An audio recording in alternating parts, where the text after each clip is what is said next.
High BP, sugar और kidney, ये तीन बीमारियां ऐसी हैं जो आज के टाइम में सबसे ज़्यादा बढ़ रही हैं।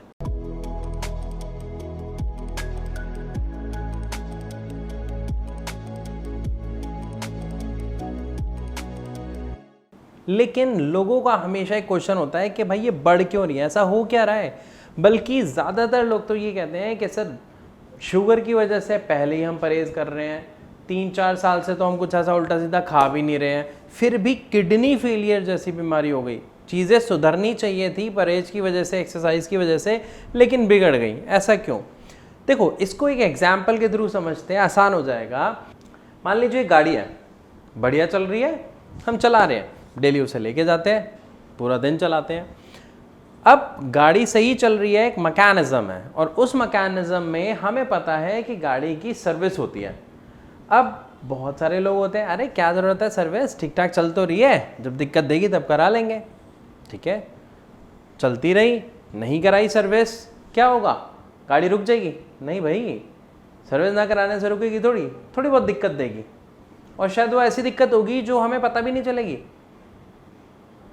सिर्फ पता कब चलेगी? जब हम पॉल्यूशन चेक कराएंगे, कहीं पॉल्यूशन तो नहीं देने लग गई।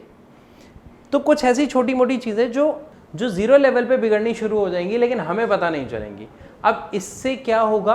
क्या गाड़ी चलाने वाले को कोई प्रॉब्लम? नहीं। क्या गाड़ी चलने में कोई प्रॉब्लम है, लेकिन हमें पता नहीं चल रही और हम चलाते रहेंगे। कुछ इसी तरीके से हमारी बॉडी में एक मैकेनिज्म है जो भगवान ने बनाया है, जो कुदरत ने बनाया है, और उस मैकेनिज्म में सर्विस की ज़रूरत होती है। क्या कह रहे हो? बॉडी की सर्विस? अरे कोई सुनेगा तो हंसेगा। बिल्कुल सही कह रहे हो। अब कभी सुना है किसी को कहते हुए भाई मैं 2 दिन अपनी बॉडी की सर्विस करूंगा, मैं कुछ नहीं करूंगा? नहीं ना। यही सबसे बड़ी प्रॉब्लम है कि हम अपनी बॉडी को तो टाइम देते नहीं ना। सुबह उठे, नाश्ता किया, तैयार हुए, ऑफिस चले गए, वापस आए, खाना खाया, सो गए, हार्डली थोड़ा बहुत वॉक कर लिया, एक्सरसाइज कर ली, वर्कआउट कर लिया, दैट्स इट। बट बॉडी की सर्विस की बात कहाँ से आई? ये तो अजीब सा बेतुका सवाल है। जी हाँ, बहुत से लोगों को लगता है ये बेतुका सवाल है, लेकिन जब समस्या बढ़ जाती है तो ये बेतुका सवाल ही बिल्कुल सही बन जाता है। तो गाड़ी की सर्विस, ऐसे ही शरीर की सर्विस। मान लीजिए चलो हम नहीं कराते, शरीर की सर्विस भी नहीं कराते, 10 साल, 20 साल, 25 साल, 30 साल, कोई दिक्कत नहीं आती, गाड़ी बढ़िया चल रही है, अपने टाइम के हिसाब से शरीर बढ़िया चल रहा है, 30-35 साल के हिसाब से। उसके बाद दिक्कत आना शुरू होती है। गाड़ी में 2 साल तक मत कराओ सर्विस, दिक्कत आना शुरू होगी, आपको दिखने लग जाएगी। अब कुछ भी प्रॉब्लम हो सकती है। मान लो गाड़ी में कूलेंट खत्म हो गया, क्या होगा? गाड़ी इंडिकेट करेगी पहले आपको, देखो हीट हो रही है, धीरे धीरे आपको एसी बंद हो जाएगा, फिर वो इंडिकेट करेगा। हम ध्यान देंगे तो ठीक, नहीं ध्यान देंगे तो क्या होगा? इंजन सीज, गाड़ी रुक जाएगी भैया बीच रोड पे। कुछ इसी तरीके से होता है हमारे शरीर के साथ। हमारा शरीर हर बीमारी के छोटे छोटे हमें सिम्टम्स देता है, हिंट देता है, लेकिन हम क्या करते हैं? हम उसे अवॉइड कर देते हैं। चलती का नाम गाड़ी, अरे होता रहता है, पेट फूल रहा है, होता रहता है। थोड़े दिन में हम देखते हैं इनडाइजेशन होने लग गया, खाना ठीक से पच नहीं रहा है, पेट फूला रहता है, टाइट है, अरे ठीक है, होता है यार, आजकल मेरे साथ ये प्रॉब्लम आ रही है। दूसरा और दोस्त कह देता है अरे मेरे साथ भी ये दिक्कत है। उसी प्रॉब्लम के चलते थोड़े दिन बाद आप देखते हो सर में दर्द, कभी सांस लेने में दर्द, गैस का दर्द है ना, कोई दिक्कत नहीं, अरे भाई गोली खा, ठीक है। हम गोली खाते हैं, रिलीफ लेते हैं, लेकिन ये नहीं समझते कि वो गोली कितना खतरनाक काम कर रही है हमारे शरीर में। सबसे बड़ी जो समस्या का कारण है वो यहीं से शुरू हो जाता है।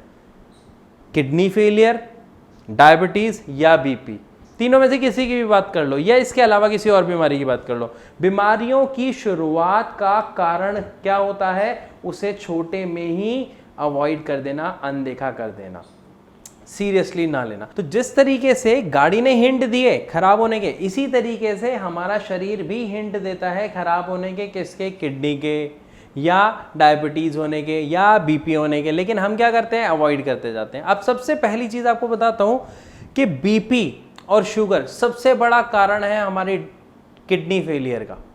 किडनी फेल होने के सबसे बड़े कारण में ही 2 ही चीजें हैं, शुगर और बीपी। दोनों को शुरुआत में मैनेज कर लो, मतलब ही नहीं आपकी किडनी खराब हो जाए। देखो 100% कुछ नहीं होता, 1% हो सकता है, भगवान ना करे किसी के साथ कोई इशू हो जाए, लेकिन 99% जो कारण है वो यही 2 है। तो यहां पर हमें सबसे पहले क्या समझना पड़ेगा कि इन दोनों को कंट्रोल कर लो, और अगर नहीं कर पाए तो अब लास्ट सिचुएशन किडनी फेलियर। अब किडनी फेलियर में हमें क्या सिम्टम मिलते हैं, सबसे पहले ये समझना जरूरी है, क्योंकि बहुत सारे लोगों का क्वेश्चन है सर हमें तो कोई सिम्टम दिखाई नहीं दिया, ये भी सच है। कई लोगों को किडनी फेलियर में कोई सिम्टम दिखाई नहीं देता है, लेकिन अगर हम बात करें ऑन एन एवरेज लोगों की तो कुछ ऐसे सिम्टम्स हैं जो ज़रूर दिखाई देते हैं। जैसे गाड़ी का एग्जांपल लेके मैंने आपको बताया, तो हर चीज़ खराब होने से पहले आपको कुछ हिंट देती है, कुछ सिम्टम देती है। उन सिम्टम्स में कॉमन सिम्टम्स की बात करते हैं। सबसे पहला, आपको यूरिन में प्रॉब्लम आनी शुरू होगी धीरे धीरे। मतलब या तो यूरिन ज़्यादा आने लग जाएगा, बढ़ जाएगा, जो शुगर में होता है। क्या होता है, जो नॉर्मल यूरिन आता है उससे ज़्यादा आने लग जाता है, और जब ये किडनी फेलियर तक या किडनी को इम्पैक्ट करने लगता है तब इसका लेवल और ज़्यादा बढ़ जाता है। इसमें स्पेशली आप ध्यान देंगे कि रात के सोते वक्त आपका जो यूरिन की प्रॉब्लम है वो ज़्यादा बढ़ने लग गई है। आप कई बार उठ के यूरिन जाने लग जाएंगे। तो पहला सिम्टम हुआ कि ज़्यादा यूरिन आना, किसका, किडनी फेलियर का। और शुगर में भी यही समस्या होती है। तो जहां पर आपको यूरिन की ये बदलाव आपको आपके शरीर में दिखे तो इसको बिल्कुल भी अनदेखा ना करें। बात करते हैं दूसरे सिम्टम की। अब जब हमें पता है कि गाड़ी में मान लीजिए पेट्रोल ज़्यादा लग रहा है, तो पेट्रोल ज़्यादा लग रहा है तो ख़त्म ज़्यादा हो रहा है ना, इसका मतलब हमें भरवाना भी ज़्यादा पड़ेगा। क्लियर। कुछ इसी तरीके से जब हमारी बॉडी में से यूरिन ज़्यादा निकल रहा है तो क्या होगा, हमें प्यास ज़्यादा लगेगी, हमारे होंठ सूखने लग जाएंगे। तो प्यास ज़्यादा लगना भी एक सिम्टम है किसका, किडनी फेलियर का। और ये दोनों कनेक्टेड है, यूरिन की प्रॉब्लम से कनेक्टेड है प्यास लगने की प्रॉब्लम। अब तीसरी प्रॉब्लम की बात करते हैं। देखो, जब किडनी की खराब होने की बात आती है या किडनी इंपैक्ट करती है तो यहाँ पे थोड़ा सा आपको ये समझना पड़ेगा कि किडनी काम क्या करती है। इसको भी एग्जाम्पल से समझते हैं। हम घर में चाय बनाते हैं तो चाय हम उसमें अदरक डालते हैं, चाय पत्ती डालते हैं, तुलसी डालते हैं, अच्छी से अच्छी चाय बनाते हैं, इलायची डालते हैं, उबालते हैं अच्छी तरह, और एंड में क्या करते हैं, उस पूरी चाय को छन्नी से छान के कप में सर्व कर देते हैं। कुछ इसी तरीके से हमारी बॉडी में हमारी किडनी वर्क करती है। कैसे, हम बहुत सारी चीज़ें खाते हैं, हम रोटी खाते हैं, हम सब्जी खाते हैं, हम चावल खाते हैं, हम फ्रूट्स खाते हैं, हम वेजिटेबल्स खाते हैं, सैलड खाते हैं, चिप्स खाते हैं, पिज़्ज़ा खाते हैं। ये जितनी भी सारी चीज़ें हम खाते हैं, इसको फाइनली डाइजेस्ट करने के बाद जब ये ब्लड में मिल जाती है तो हमारी किडनी क्या करती है, इनकी वजह से जो टॉक्सिन्स, जो वेस्ट, जो खराब चीज़ें हमारी बॉडी में आ गई, हमारे ब्लड में आ गई, किडनी वो छन्नी का काम करती है और वो वेस्ट पार्टिकल को यूरिन के थ्रू बाहर निकाल देती है। मतलब ये कहा जाए कि जो किडनी है वो किसका काम करती है, एक छन्नी का काम करती है। जैसे आटे को छानते हैं तो भूसी अलग और आटा अलग, कुछ इसी तरीके से किडनी हमारे प्योर ब्लड को अलग कर देती है और वेस्ट को अलग कर देती है और यूरिन के थ्रू बाहर निकाल देती है। अब बात करते हैं जो सिम्टम की हम कर रहे थे कि अगर किडनी अपना काम ठीक से नहीं कर रही तो क्या होगा, आपकी बॉडी में वेस्ट इकट्ठा होना शुरू हो जाएगा। वेस्ट यानी क्रिएटिनिन, यूरिया, पोटेशियम, ये कुछ नाम हैं जिनको देख के एक किडनी पेशेंट अपनी रिपोर्ट में हमेशा परेशान हो जाता है कि मेरा क्रिएटिनिन बढ़ा हुआ है, मेरा पोटेशियम बढ़ा हुआ है, मेरा यूरिया बढ़ा हुआ है, और ये बढ़ रहा है क्योंकि किडनी खराब हो रही है। और जब ये बढ़ रहे हैं तो इसकी वजह से क्या होगा, क्योंकि ये बढ़ रहे हैं क्यों, क्योंकि किडनी इनको बाहर नहीं निकाल पा रही, तो ये क्या हो रहा है, ये हमारे ब्लड में इकट्ठा हो रहा है, ये हमारी बॉडी में इकट्ठा हो रहा है, जिसकी वजह से क्या हो रहा है, हमारी बॉडी में सिम्टम्स दिख रहे हैं।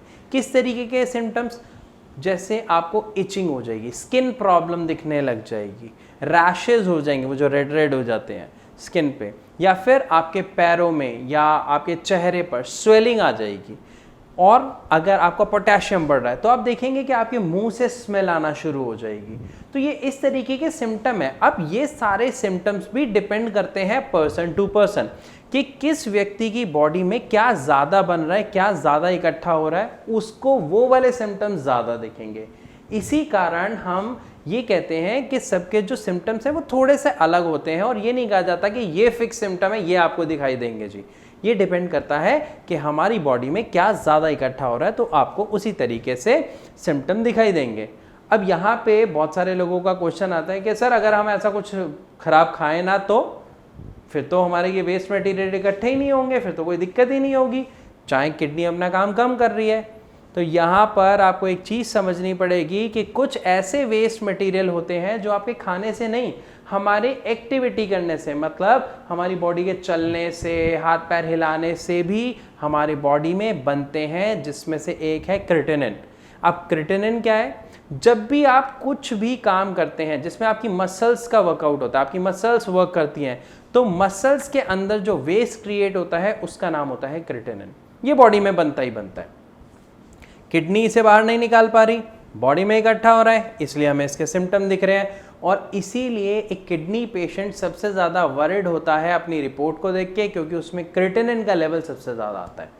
क्योंकि एक्टिविटीज तो हो ही रही हैं, चलेंगे तो आप है ही है, उठेंगे तो आप है ही है। और सिर्फ इनसे ही नहीं, कई बार ऐसा भी देखा जाता है कि ज़्यादा ठंड लगने से, ज़्यादा सोचने से भी, या हमारे को बुखार चढ़ने से भी क्रिएटिनिन का प्रोडक्शन हमारे शरीर में बढ़ जाता है। तो ये सारी बातें तो वही उसके सिम्टम्स के बारे में। तो यहाँ पे सबको एक बात तो अच्छे से समझ आ गई कि भाई हमारा शरीर हमें सिम्टम्स दिखाता है, हमें सिर्फ उसे समझना है ठीक तरीके से। अगर हम नहीं समझेंगे तो समस्या बढ़ती जाएगी। अब बात करते हैं कि अगर हमें ये सिम्टम्स सारे दिखाई देते हैं तो क्या इसका कोई सही इलाज है? क्योंकि अक्सर पेशेंट्स को सुनने को मिलता है, भाई किडनी खराबी का कोई इलाज नहीं है, इसको ध्यान से देखो वरना आपके लेवल्स बढ़ेंगे और फाइनली डायलिसिस आपको कराना पड़ेगा। ऐसे ही होता है ना। अब यहाँ पर भी एक चीज़ है जो बहुत सारे पेशेंट गड़बड़ कर जाते हैं। जब हम दवा लेते हैं या दवा लेने के लिए डॉक्टर के पास जाते हैं तो आप देखेंगे कि जो आपकी दवा है वो किस चीज़ के ऊपर वर्क कर रही है। आप इसको एक बार गूगल करके देखो। तो भाई ये सारी बातें तो वही सिम्टम्स के बारे में कि इसके सिम्टम्स दिखते हैं, नहीं दिखते, कैसे दिखते हैं, हमें समझ नहीं आता। लेकिन अब अगर हम बात करें कि किडनी की बीमारी को ठीक करना पॉसिबल है, कंट्रोल करना पॉसिबल है, या कंडीशन को मैनेज करना पॉसिबल है, अगर हाँ तो फिर ऐसा क्यों देखने को मिलता है कि फाइनली एक पेशेंट को डायलिसिस पे जाना पड़ता है? ये बहुत बड़ा क्वेश्चन है जो बहुत सारे हमारे पेशेंट्स पूछते हैं। और अक्सर आपने लोगों को देखा होगा वो बड़े मजबूर हो जाते हैं क्योंकि डॉक्टर उन्होंने साफ कहता है आपका लेवल बढ़ रहा है, अगर नहीं कराया गया तो दिक्कत हो सकती है, हार्ट अटैक की समस्या आ सकती है, तो आपको डायलिसिस कराना पड़ेगा। तो वहाँ पे पेशेंट के पास और कोई ऑप्शन नहीं रहता और उसको डायलिसिस के लिए जाना पड़ता है। तो यहाँ पर भी आपको एक चीज़ पहले समझनी पड़ेगी। क्या समझना पड़ेगा? कि भाई ये जो हमारी किडनी है ये खराब हुई क्यों, इसमें दिक्कत क्या आई। ये हमने बात की कि खराब क्यों होती है, हाई बीपी या फिर शुगर की वजह से होती है। लेकिन ऐसा होता क्या है इसमें? देखो, जब हाई बीपी होता है मतलब जब हमारे ब्लड का प्रेशर हाई होता है, तेज होता है, इसको समझते हैं एक एग्जाम्पल के थ्रू। अब मान लीजिए आपने एक टूटी में एक टैप के अंदर पाइप लगाया, पाइप में पानी आ रहा है, आपने उस टैप को पूरा खोल दिया, अब पानी प्रेशर से आ रहा है। पहले पानी आप नॉर्मल डाल रहे थे, एग्जाम्पल लेते हैं आप पौधों में पानी डाल रहे थे तो आप नॉर्मल डाल लेते, लेकिन जैसे ही आपने टैप खोला तो क्या होगा? पानी किससे आएगा? प्रेशर से आएगा। अब जब वो प्रेशर वाला पानी आप पौधों के ऊपर डालेंगे तो क्या होगा? पहले पौधे सिर्फ गीले हो रहे थे, हल्के से हिल रहे थे, लेकिन जैसे ही प्रेशर उसके ऊपर जाएगा तो क्या होगा? पौधे धीरे धीरे टेढ़े हो जाएंगे। और अगर ये प्रेशर थोड़ा सा और तेज कर देते हैं हम उसके आगे हाथ लगा के, अंगूठा लगा के, तो क्या होगा? पौधा टूट जाएगा। कुछ ऐसा ही होता है हमारी किडनी के साथ। जब ब्लड प्रेशर के साथ हमारी किडनी में एंटर होता है, छोटी छोटी नसों में एंटर होता है, क्योंकि किडनी के अंदर छोटी छोटी नसें होती हैं, मेम्ब्रेन्स होते हैं, उसके अंदर जब वो एंटर होता है तो वो हिट करता है। और जब वो हिट करता है लगातार लगातार लगातार, तो काफ़ी समय तक जब किसी व्यक्ति का ब्लड शुगर बढ़ा रहता है वो उसे हिट करता है, जिसकी वजह से वहाँ की नसें जो हैं धीरे धीरे सख्त होती हैं और उसके बाद छोटी होती जाती हैं और फाइनली किडनी अपना काम करना बंद कर देती है, उसकी जो फंक्शनिंग है वो खो जाती है। बहुत सिंपल सी चीज़ है। तो यहाँ पे हमें क्या चीज़ क्लियर हो गई कि भाई बीपी की वजह से किडनी कैसे खराब होती है। तो सबसे पहली चीज़ बीपी को संभाल लो। अगर हमारे परिवार में किसी को भी ये समस्या है तो सबसे पहले उसको कंट्रोल कर लो। दूसरी चीज़, अगर हम बात करते हैं शुगर की, शुगर की वजह से भी प्रॉब्लम आती है। क्यों आती है? देखो, हम सबके घर में एक कुकर है, एग्जाम्पल से समझते हैं ना, आराम से समझ आएगा भाई, ठीक है ना। क्यों? हम चीज़ों को क्लियर कर पाते हैं। अब हम सबके घर में प्रेशर कुकर होता है, हम उसको गैस पे रखते हैं, कोई चीज़ बनती है तो बनती है तो वो पकती कैसे? उसके अंदर हीट इकट्ठी होती है, गैस बनती है, और जब वो गैस बनती है तो सीटी आती है। लेकिन कब? जब वो गैस का लेवल इतना ज़्यादा हो जाता है कि वो प्रेशर मारने लगता है तो वहाँ से सीटी उठती है और वो गैस निकल जाती है।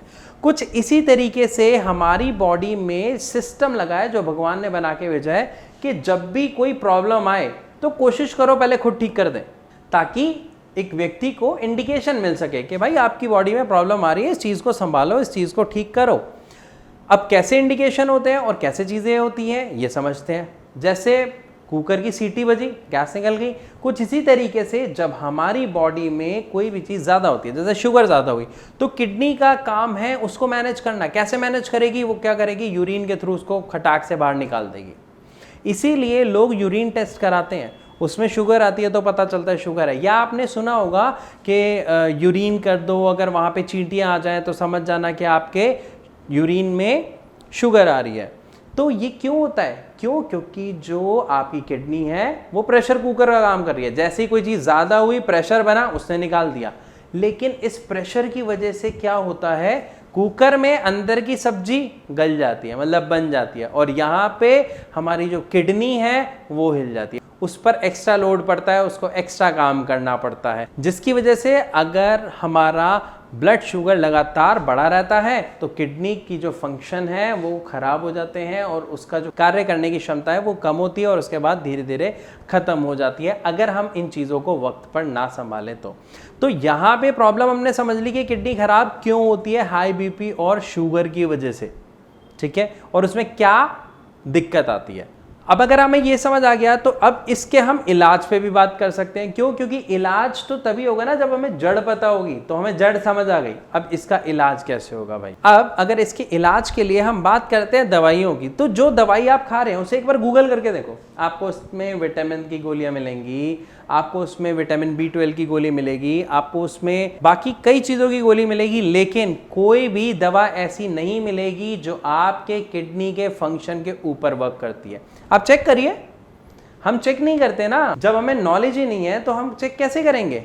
तो सबसे पहली गलती हमने क्या कर दी, बस दवा खाए जा रहे हैं बिना ये सोचे समझे, बिना ये जाने कि ये एक्चुअली मेन मुद्दे पर, मेन जड़ पर वर्क कर रही है या नहीं कर रही। और इसी वजह से क्या होता है, क्रिएटिनिन लेवल बढ़ता जाता है, पोटेशियम लेवल बढ़ता जाता है, और फाइनली एक पेशेंट को मजबूर होकर डायलिसिस करवाना पड़ता है। तो अगर यहाँ पर कोई भी व्यक्ति जो अपने क्रिएटिनिन लेवल को, पोटेशियम लेवल को कंट्रोल करना चाहता है, अपनी किडनी के फंक्शनिंग को रिवर्स करना चाहता है, उसे क्या करना पड़ेगा? उसे अपनी किडनी पर वर्क करना पड़ेगा, उसे वो दवा खानी पड़ेगी जो उसकी किडनी पर वर्क करे। अब इसके लिए बहुत सारे लोगों के मन में क्वेश्चन आता है कि जी क्या करें किडनी की फंक्शनिंग को ठीक करने के लिए? एक सिंपल सा काम, नीचे नंबर दिया गया है, आप उस नंबर पे डायरेक्ट फ़ोन करो, हमारे डॉक्टर्स की टीम है वो फ़ोन उठाएगी और आपको फ्री ऑफ कॉस्ट कंसल्ट करेगी कि आपको क्या करना चाहिए, क्या नहीं, कौन सी सही डाइट लेनी चाहिए, कौन सी एक्सरसाइज करनी चाहिए और कौन सी सही मेडिसिन लेनी चाहिए। फ्री ऑफ कॉस्ट कंसल्टेंसी है, नो फीस। ये तो कर सकते हैं, या फिर आप एक और काम कर सकते हैं, वो जो नीचे नंबर दिए गए हैं उन नंबर्स पर अपनी रिपोर्ट शेयर कर दीजिए कि डॉक्टर मेरी ये रिपोर्ट है, मेरा क्रिएटिनिन लेवल ये है, मैं क्या करूं, I just need some advice. आपको पूरी मदद मिलेगी, हमारी पूरी की पूरी डॉक्टर्स की टीम बैठी है जो आपकी मदद करने के लिए तैयार है। आप जैसे ही रिपोर्ट भेजेंगे वो आपकी रिपोर्ट को स्टडी करेंगे और उसके बाद आपको कॉल करेंगे। तो यहाँ तक हमें दो चीज़ें तो बहुत अच्छे से क्लियर हो गई कि किडनी खराबी के क्या लक्षण होते हैं, क्या सिम्टम होते हैं, कैसे पता चलता है कि किडनी खराबी की समस्या शुरू हो रही है। और दूसरी चीज़ कि अगर हमें किडनी खराबी को काबू में करना है, अपने क्रिएटिनिन लेवल को, अपने पोटेशियम लेवल को काबू में करना है, तो हमें कैसे करना होगा। फिर भी अगर आपका कोई क्वेश्चन है तो आप कमेंट बॉक्स में ज़रूर लिखिएगा।